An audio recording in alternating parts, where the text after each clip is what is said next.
इधर छत्तीसगढ़ में प्राइमरी स्कूलों के लगभग 2,900 बीएड डिग्रीधारी सहायक शिक्षकों की सेवाएं समाप्त कर दी गई हैं और इसी पर आज हम बात करेंगे संग्राम संगठन या सरकार से। नमस्ते, मेरा नाम अमनदीप है और आप छत्तीसगढ़ डिबेट देख रहे हैं। ये आदेश शिक्षण संचालनालय ने जारी किया था।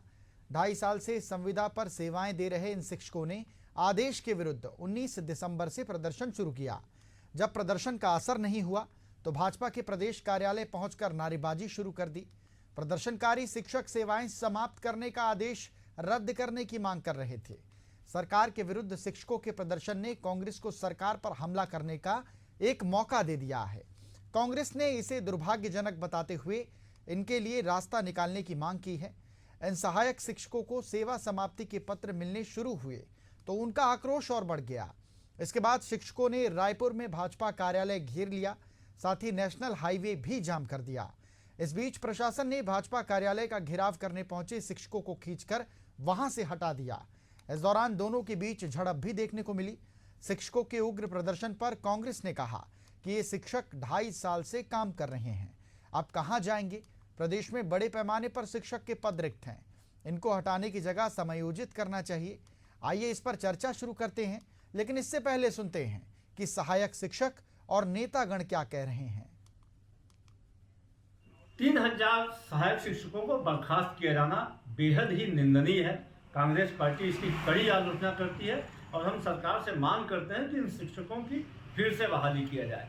यह सरकार जब से बनी है युवाओं को रोजगार देने के बजाय उनके रोजगार छीन रही है। शिक्षक बड़ी आशा लेकर भारतीय जनता पार्टी के कार्यालय गए थे, वहां पे उनके साथ में बदतमीजी की गई, रोते हुए शिक्षकों को मारा गया, पीटा गया। इन 3,000 शिक्षकों में से 70% अनुसूचित जनजाति वर्ग के हैं। मुख्यमंत्री अनुसूचित जनजाति वर्ग के हैं, तो ये गरीब आदिवासियों के अधिकारों की रक्षा नहीं कर सकते हैं। शर्म माननी चाहिए मुख्यमंत्री जी को। भारतीय जनता पार्टी की सरकार जब से बनी है प्रदेश में युवाओं के हकों पर डाका डाला जा रहा है। ठीक है, अदालत के निर्णय के बाद में इनकी बर्खास्तगी की स्थिति उत्पन्न हुई है, लेकिन ये सरकार चाहे तो शिक्षा विभाग में 80,000 से अधिक पद खाली हैं। 33,000 शिक्षकों की नियुक्तियों करने का इन्होंने विधानसभा में घोषणा किया था, उसके बाद भी इन शिक्षकों को बर्खास्त किया जाना बेहद निंदनीय है। कांग्रेस पार्टी मांग करती है कि तत्काल सरकार इन शिक्षकों को समान वेतन पे दूसरी जगह समायोजित करे। देखिए, सरकार ने लगातार इस दिशा में विचार किया है, प्रयास किया है और अभी भी सरकार के लेवल पर बहुत चीजें हमने सोची है। तो ये संविदा सहायक शिक्षक थे जो अपनी मांग कर रहे हैं और उनका कहना है कि इन्हें समायोजित किया जाए, कोई ऐसा निर्णय लिया जाए जिससे इनकी नौकरी बची रहे। कांग्रेस भी इसे खूब उछाल रही है, सरकार पर हमलावर है। और चलिए आज इसी पर चर्चा को हम शुरू करते हैं। खास मेहमानों का पैनल हमारे साथ जुड़ गया है। परिचय आप सभी का मैं करा देता हूं। हमारे साथ बीजेपी प्रवक्ता मिनी पांडे जी जुड़ी हुई हैं। मिनी जी, बहुत स्वागत है आपका। कांग्रेस प्रवक्ता रूपेश दुबे जी जुड़े हुए हैं। रूपेश जी, आपका भी बहुत स्वागत करता हूं। और हमारे साथ सहायक शिक्षक अंकित चौबे जी जुड़े हुए हैं। अंकित जी, आपका भी बहुत स्वागत करता हूं। अंकित जी, सबसे पहले आप ही के पास आता हूं। क्या चाहते हैं आप सरकार से, क्या मांगे, उसके बाद मैं मिनी जी के पास जाऊंगा। काफी सालों से रख रहे हैं और हम यही मांग कर रहे हैं कि आप हमें समायोजित कर दीजिए। अगर न्यायालयीय निर्णय आया है, हालांकि वो भी अनफॉर्चुनेट रहा, लेकिन अगर आया है तो आप रास्ता निकाल सकते हैं। आप सरकार है और ये मैं नहीं कह रहा हूँ, विधानसभा में माननीय विधायक धर्मजीत सिंह जी ने भी कहा है, भाजपा विधायक हैं, और ऑनरेबल जस्टिस जो व्यास जी है, नरेंद्र व्यास जी, उन्होंने मौखिक टिप्पणी भी की हुई है हाईकोर्ट में कि सरकार कोई बायो मीडिया निकाल ले इन 3,000 लोगों के लिए। और हम हर दरवाजे पे गए हैं और हर लोगों से चर्चा की है और पिछले 1.25 साल से हम यही प्रयास कर रहे हैं कि सरकार की रास्ता निकाले। चलिए, समायोजित करने की बात यहां पर सामने आई है मिनी जी। 2,900 लोगों के रोजगार का सवाल है। मुझे लगता है कि सरकार को इस विषय पर संज्ञान लेना चाहिए।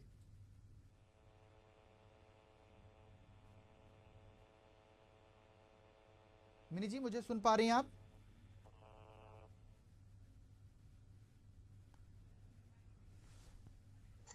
मिनी जी, सबसे पहले तो आप कॉल अनम्यूट कर लीजिए। हाँ, देखिए इसमें जो भी है, उस समय कांग्रेस की सरकार ने नियुक्ति आदेश जारी की थी और उनके कहने पे नियुक्ति हुआ था भूपेश बघेल जी, और उस समय के शिक्षा मंत्रियों ने सारे ताक पर रख करके नियम और बीएड अभ्यर्थियों को नियुक्त किया, जबकि ये डीएड के लिए सहायक शिक्षा भर्ती का था। तो उस गलती का खामियाजा आज उन विद्यार्थियों को भुगतना पड़ रहा है, जो कि बहुत दुर्भाग्यपूर्ण है। उनके इस निर्णय के चलते आज इतने सारे अभ्यर्थी सड़क पे आके आंदोलन कर रहे हैं और उनके जीवन को खतरे में डाला गया है, इस तरीके का धरना प्रदर्शन कर रहे हैं। तो तत्कालीन सरकार, कांग्रेस की सरकार अपने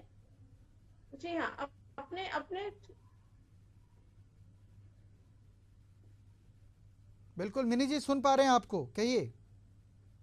उस समय के तत्कालीन सरकार की गलती के चलते इतने लोगों को आज झेलना पड़ रहा है, और कांग्रेस पार्टी इसका दोषारोपण भाजपा पे कर रही है।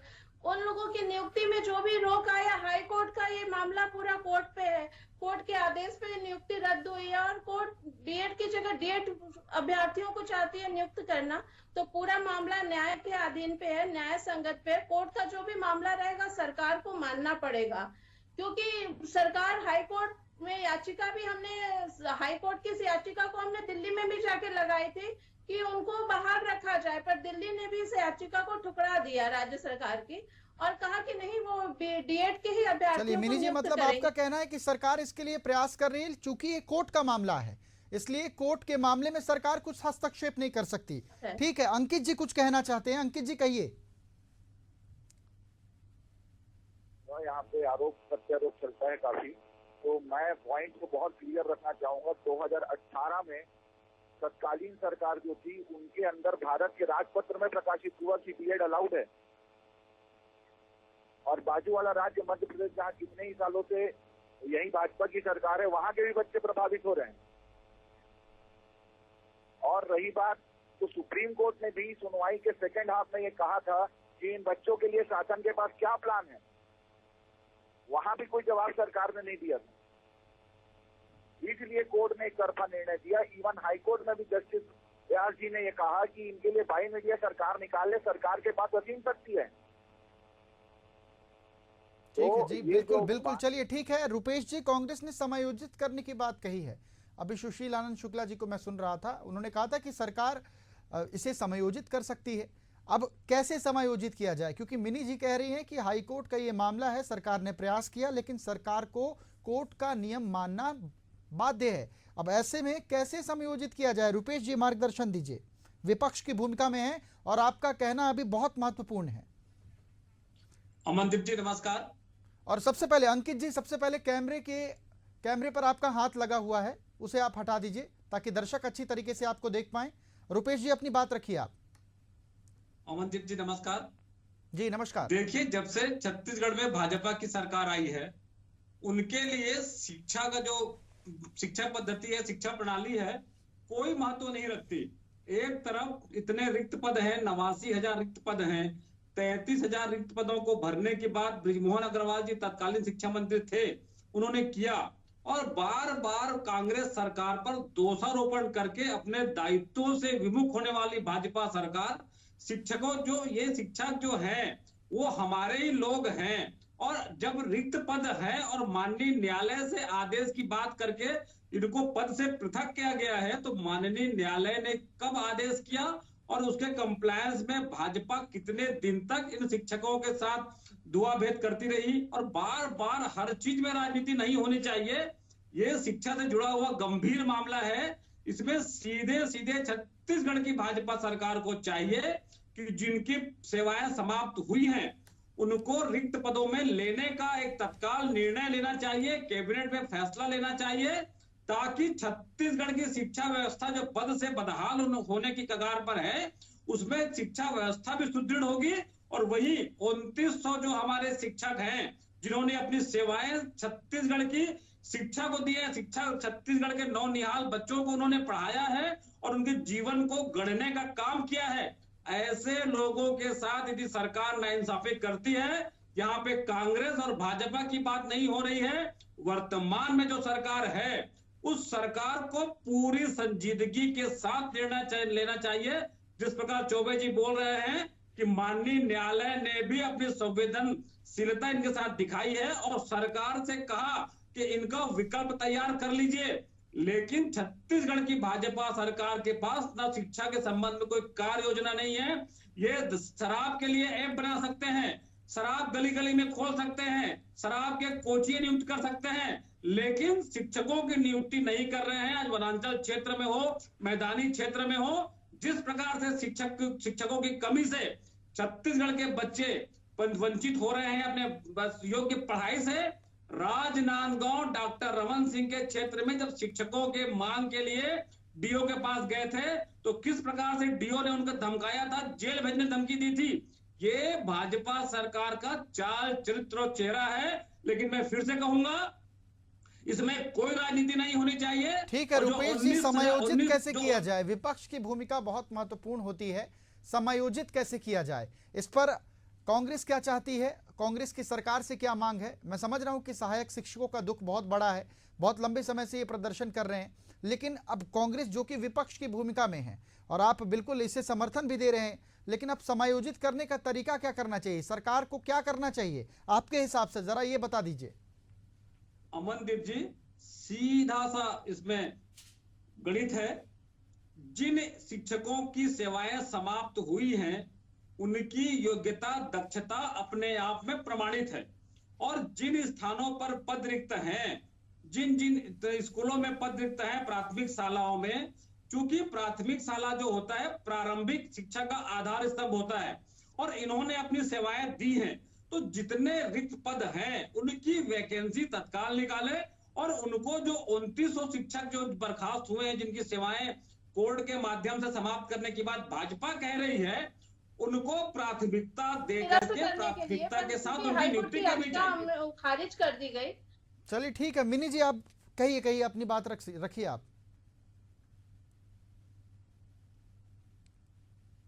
मिनी जी आपको सुन पा रहे हैं हम लोग? जी हाँ,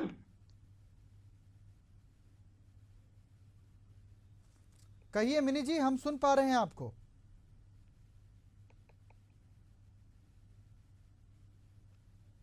देखिए ये जो हमने इसके खिलाफ हाईकोर्ट में याचिका भी लगाई थी कि ये निरस्त हो जाए और बीएड वालों को उनको जो नियुक्ति उनकी हुई है वो रद्द ना होने पाए करके। पर फिर भी जो शिक्षा विभाग का जो क्राइटेरिया, जो उनका गाइडलाइन है, जो उनका नियम है, उसको तो हम निरस्त नहीं कर सकते, उसको हम बदल नहीं सकते हैं। तो ये कोर्ट में, न्यायालय में ये पूरा प्रकरण है और जो भी न्यायालय का आदेश होगा वो मानना पड़ेगा। और ये गलती जो आज ये अभ्यर्थी परेशान हो रहे हैं वो उस समय के कांग्रेस के गलत नीति के चलते हो रहे हैं। भ्रष्टाचारी कांग्रेस हर समय भ्रष्टाचार की है, इनके भाग्य के साथ, इनके उसके साथ भी उन्होंने खिलवाड़ किया हुआ है। तो ऐसी सरकार। चलिए ठीक है, अंकित जी भी कुछ कहना चाह रहे हैं, मैं काफी देर से देख रहा हूँ। अंकित जी कुछ कहना चाह रहे हैं, अंकित जी कहिए। न्यायालय के निर्णय के विरोध कोई बात नहीं कर रहे हैं, हम तो यही कह रहे हैं कि सरकार रास्ता निकाल सकती है, ये बात न्यायालय खुद कह रही है। तो सरकार रास्ता निकाले ना, हम तो सम्मान करते हुए आप रास्ता निकाल दीजिए, और इसके लिए हम पिछले कई दिनों से प्रयासरत हैं, आज की बात थोड़ी है, और सरकार के पास रास्ते हैं भी। बिल्कुल मिनी जी जवाब दीजिए आप।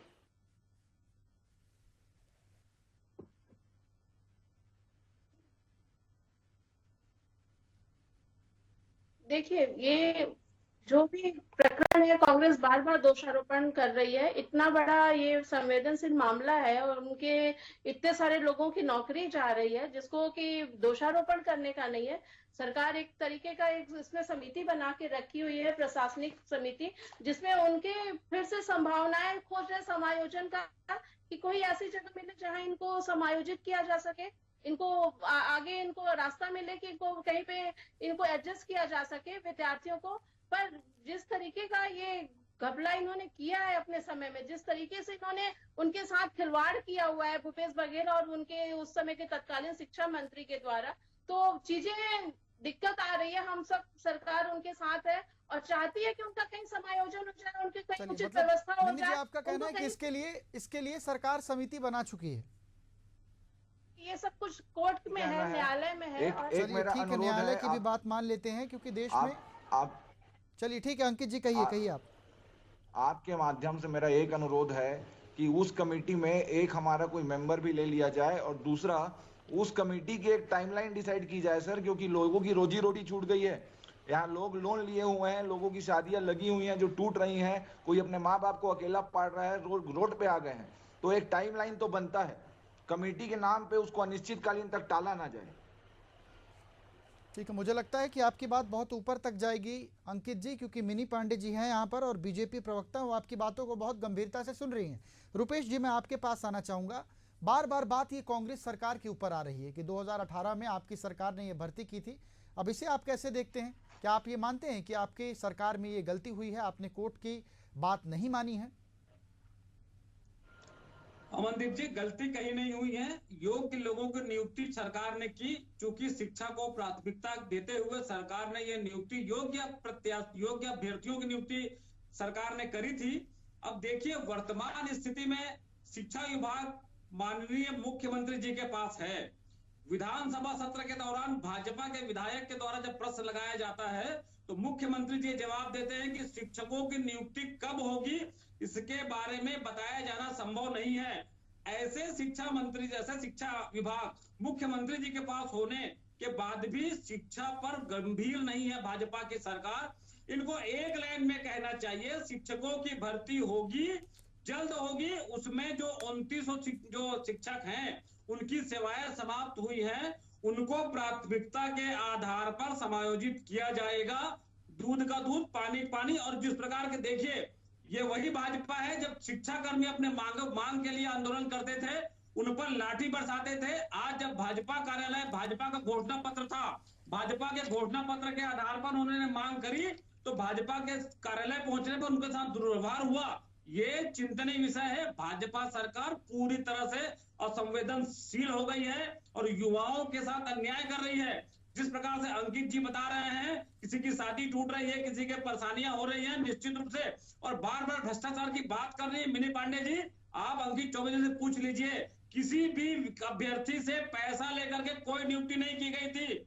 सीधे सीधे कांग्रेस ने योग्य अभ्यर्थियों को ऐसे ही इन्होंने घोषणा किया था युवाओं को बेरोजगारी भत्ता देने का 5 साल इन्होंने नहीं किया, उनके साथ भी छल हुआ है, उनके साथ भी इन्होंने छल किया है। ऐसे इनके साथ भी इन्होंने छल किया है। इनको उस समय क्या पता राहुल गांधी को बुला करके इन्होंने ताली बजवा दिया। 15 साल भाजपा की सरकार हाथ पे हाथ धरे बैठी रही। आज इतने मान लो हाई कोर्ट के निर्णय की चिंता रहती तो हाई कोर्ट के तत्काल निर्णय के बाद निर्णय कोर्ट का फैसला। चलिए, विषय गंभीर है, विषय गंभीर है, क्योंकि 2900 लोगों के रोजगार का सवाल है। अंकित जी, मेरा सवाल है आपसे, प्रदर्शन कर रहे थे आप लोग, आपका प्रदर्शन जायज भी है, 2900 लोगों के रोजगार का सवाल है, रोजी रोटी चलती है आप लोगों की, मैं समझता हूं इस बातों को।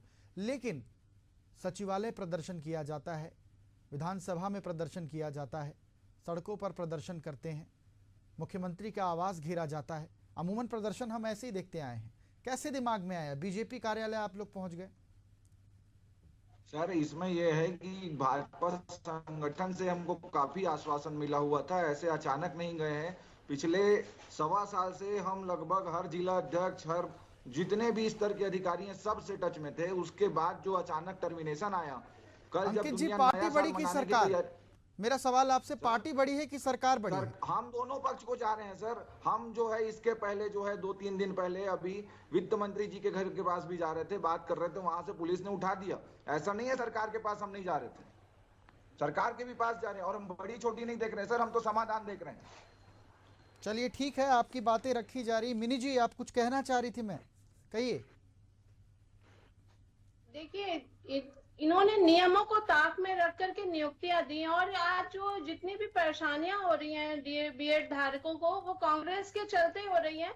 उस समय की नियुक्ति के चलते आज उनको इतनी तकलीफें हो रही हैं और भारतीय जनता पार्टी लगातार चाह रही है, उसने तो हाई कोर्ट आना चाहती है, उनके समायोजन के लिए भी हम विचार कर रहे हैं कि उनका समायोजन भी हो, उसके लिए भी कमेटी, हम जांच कमेटी भी बैठा रहे हैं करके। तो इतना बड़ा इनका दुर्भाग्यपूर्ण बात है कि इस तरीके से इन लोग परेशान है और सरकार पूरा चाहती है कि इनको उचित स्थान मिले और उनके साथ न्याय हो, कोई भी रोजगार के लिए इस तरह परेशान ना हो। पर चूंकि गलत नीति के चलते और कोर्ट में मामला होने के चलते, चलिए, बार बार गलत नीति की बात सामने आ रही है और मिनी पांडे जी ये कह रही हैं कि इसके लिए जांच समिति बनाई जाएगी और समिति रिपोर्ट अपनी पेश करेगी। अच्छा, अंकित जी कुछ कहना चाह रहे थे, मैं आपको देख रहा था। अंकित जी कहिए। जी, मेरा ये कहना है सर कि इसमें सबसे बड़ा जो दोषी है वो एनसीटी है। केंद्रीय स्तर पे एक संस्था होती है, national council for teachers education, जो टीचर्स का क्वालिफिकेशन बनाती है। 2018 में उसने ऐसा कवतानी नियम बनाया जो कोर्ट में 2 मिनट में धुआं धुआं हो गया, और उसके कारण 1-2 नहीं सर 7 राज्य प्रभावित हुए हैं। 7 राज्य के लाखों युवा प्रभावित हुए हैं और चले गए हैं। बिल्कुल बिल्कुल। अब और आखिरी हम प्रतिक्रिया। दुर्भाग्य से उस केस में बाहर हो रहे हैं जो केस हमारे भर्ती विज्ञापन में मेंशन ही नहीं था।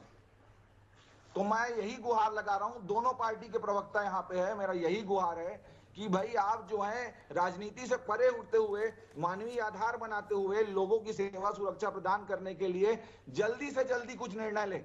कमेटी अनिश्चितकालीन नहीं होनी चाहिए, कमेटी का एक कॉन्क्रीट रिजल्ट जल्दी आ जाना चाहिए। ठीक है, रुपेश जी कुछ कहना चाह रहे हैं, फाइनल प्रतिक्रिया रुपेश जी आपसे लूंगा।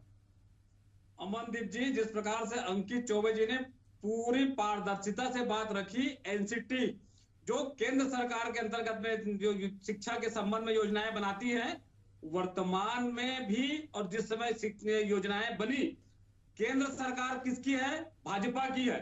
डबल इंजन की सरकार की दुहाई देने वाली भाजपा को अपनी नाकामी को छिपाने के लिए कांग्रेस पे दोषारोपण करने के बजाय जो शिक्षक वर्ग है, हमारे आदरणीय है, पूजनीय है, उनके साथ एक स्वर में बोलना चाहिए कि 2900 शिक्षकों की सेवाएं हाई कोर्ट के आदेश से समाप्त हुई हैं, लेकिन छत्तीसगढ़ सरकार उनको समायोजित करके उनको सेवाएं पुनः बहाल करेंगी, ताकि डबल इंजन की सरकार की थोड़ी बहुत इज्जत बच सके, मोदी की गारंटी का लाभ थोड़ा बहुत तो छत्तीसगढ़ में लाज बच सके। और जिस प्रकार से केंद्र सरकार की